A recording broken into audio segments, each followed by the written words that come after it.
اما بعد فاعوذ باللہ من الشیطان الرجیم بسم اللہ الرحمن الرحیم۔ شیخ الاسلام حضرت مولانا مفتی محمد تقی عثمانی صاحب فرما رہے ہیں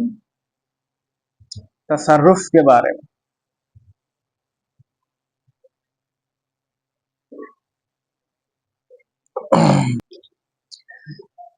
تصرف کا حاصل صرف یہ ہے کہ جس شخص پر تصرف کیا گیا ہے،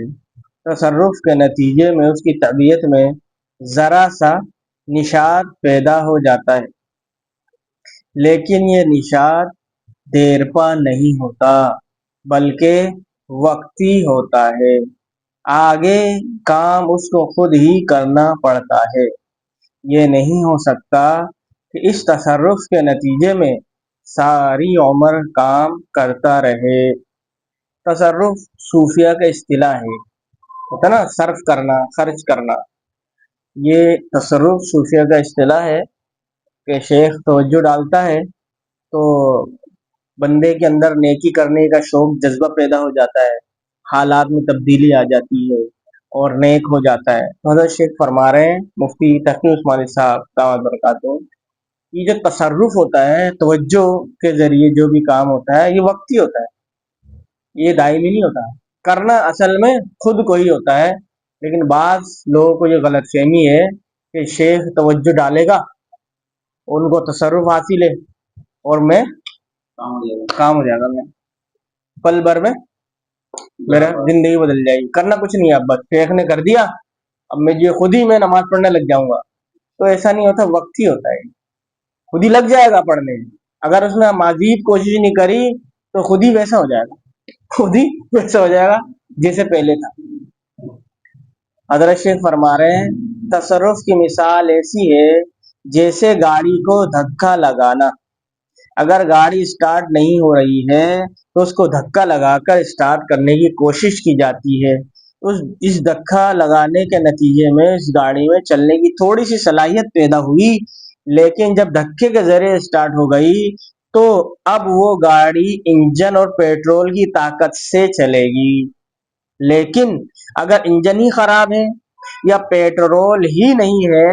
تو پھر ہزار دھکے لگاؤ، گاڑی نہیں چلے گی، بس دھکا لگانے سے 2-4 قدم چل کر کھڑی ہو جائے گی۔ بالکل اسی طرح اگر انسان کے اندر سلوک میں اور اللہ تعالیٰ کے راستے میں چلنے کی ہمت اور طاقت ہے تو کسی کی نظر پڑ جانے سے اس کے اندر چلنے کی صلاحیت پیدا ہو گئی اور طبیعت کے اندر ذرا سا نشاط پیدا ہو گیا۔ اب اگر اپنے اندر طاقت ہے تو وہ اس کے ذریعے آگے چلے گا، لیکن اگر اندر ہی طاقت نہیں تو ہزار نظر ڈالتے رہو، ہزار تصرف کرتے رہو، کچھ نہیں ہوگا۔ ہاں وقتی طور پر تھوڑا سا جذبہ پیدا ہوگا، پھر وہ ٹھنڈا پڑ جائے گا، بہرحال یہ نظر نہ تو دیرپا چیز ہے، نہ دائمی ہے،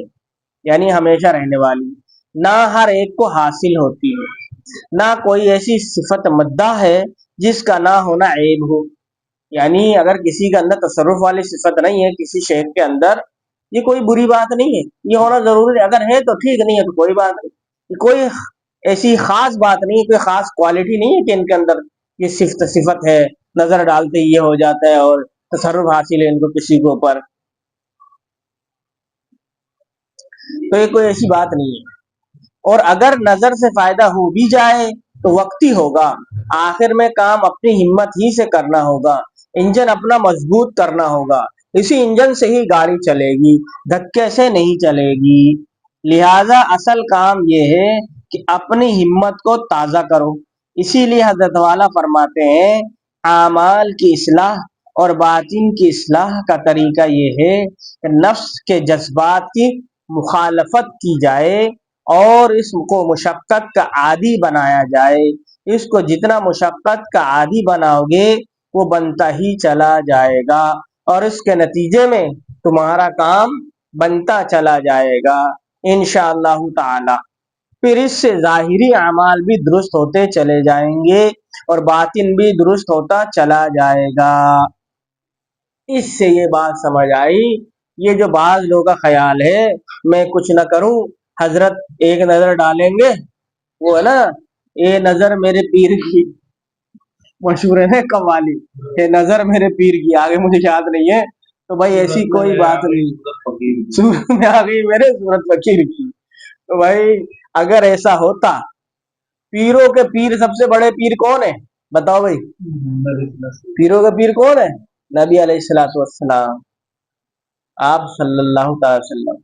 کہ آپ سے ایسے واقعات ثابت ہیں جس طرح ہوا ہوں؟ حالانکہ آپ صلی اللہ علیہ وسلم کی تو ایسی صفات تھی، آپ کے صحبت میں آنے والا کیا سے کیا ہو جائے، لیکن اس طرح کی چیزیں ان کی طرح منسوب ملتی نہیں ہے، اس لیے کہ یہ اصل یہ نہیں ہے نا، اصل ہے کوشش، اصل کیا ہے؟ کوشش۔ لیکن آپ صلی اللہ علیہ وسلم کی صحبت میں جو جاتا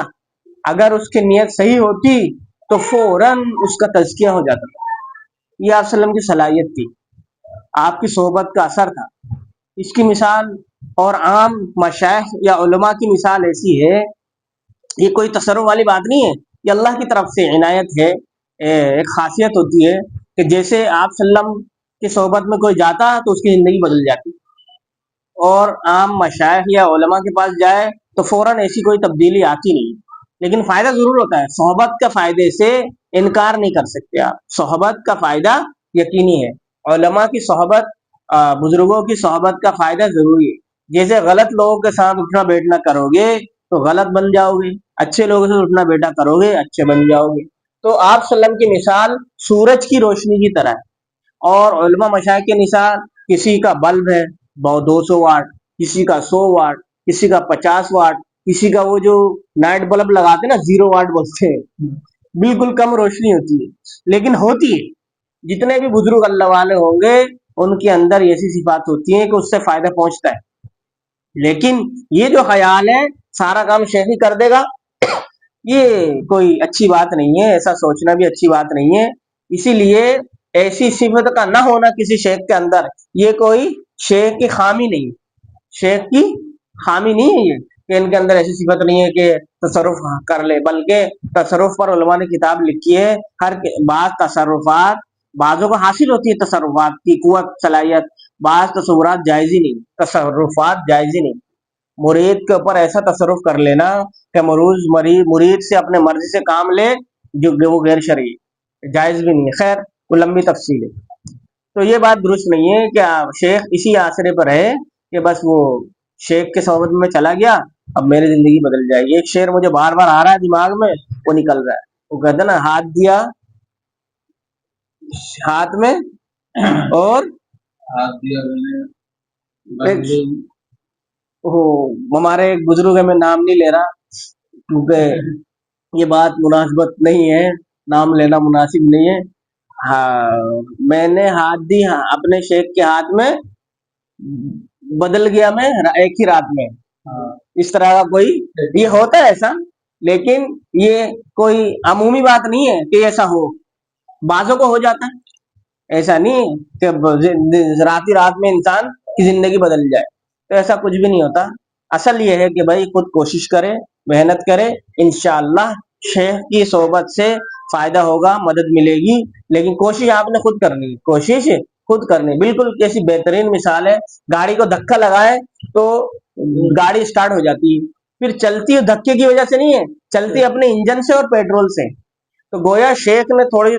تصرف کیا یا شیخ نے نظر ڈال دی، آپ کا اس پر اثر ہوا، کچھ دیر کے لیے ہوگا، اگر آپ نے اس میں کوشش کی خود سے اب وہ جاری رہے گا، اب وہ جاری رہے گا۔ آگے فرمایا حدیث میں ہے کہ جب تم سائل کو 3 بار عذر سمجھا کر جواب دے دو اور وہ پھر بھی نہ جائے، لپٹ کر جم ہی جائے، جس سے ایذا ہونے لگے تو پھر اس کے جھڑک دینے میں کچھ ڈر نہیں۔ اس سے یہ معلوم ہوا کہ حسن اخلاق کی بھی ایک حد ہے اور بندہ اس کا مکلف نہیں کہ اس حد سے آگے ایذا کا تحمل کرے۔ ایک طرف قرآن کریم کا یہ ارشاد ہے، یعنی جو سائل تم سے مانگ رہا ہو اس کو مت جھڑکو اور ڈانٹ ڈپٹ کر مت بھگاؤ، اگر منع کرنا ہے تو نرمی سے منع کر دو کہ بابا معاف کرو، اس وقت دینے کو نہیں ہے، یا کوئی اور عذر ہے بتا دو۔ جھڑکنا نہیں چاہیے، لیکن اگر ایک مرتبہ سمجھا دیا کہ بابا اس وقت نہیں ہے معاف کرنا،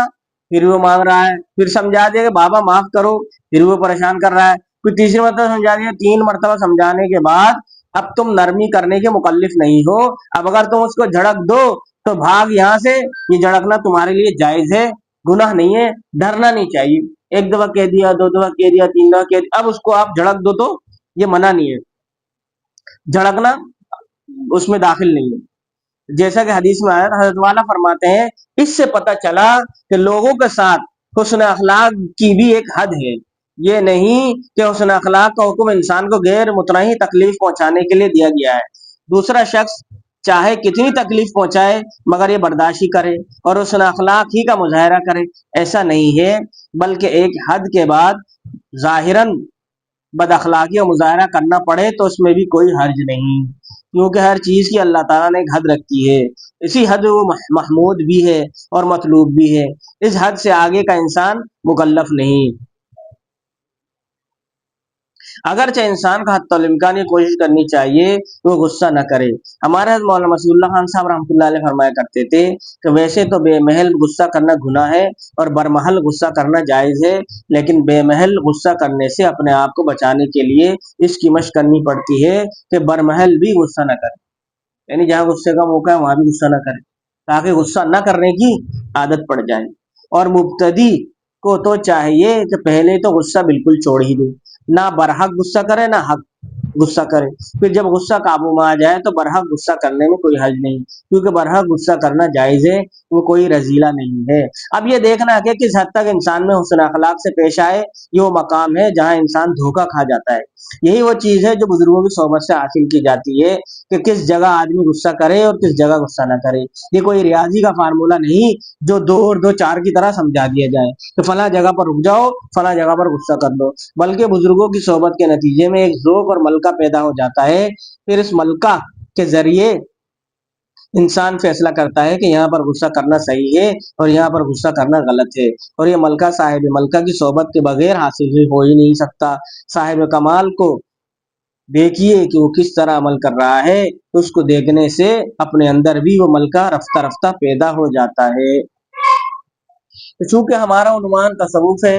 تصوف کو دوسرے لفظوں میں اخلاق بھی کہتے ہیں۔ اخلاق کا مطلب یہ نہیں کہ دوسرا آپ کے اوپر چڑھ دوڑے، آپ بولو بھائی میں تو بڑا صوفی ہوں اور آپ جو ہے نا بغیرت بن جاؤ، آپ بغیرت بن جاؤ، ایسا نہیں ہے، ایسا نہیں،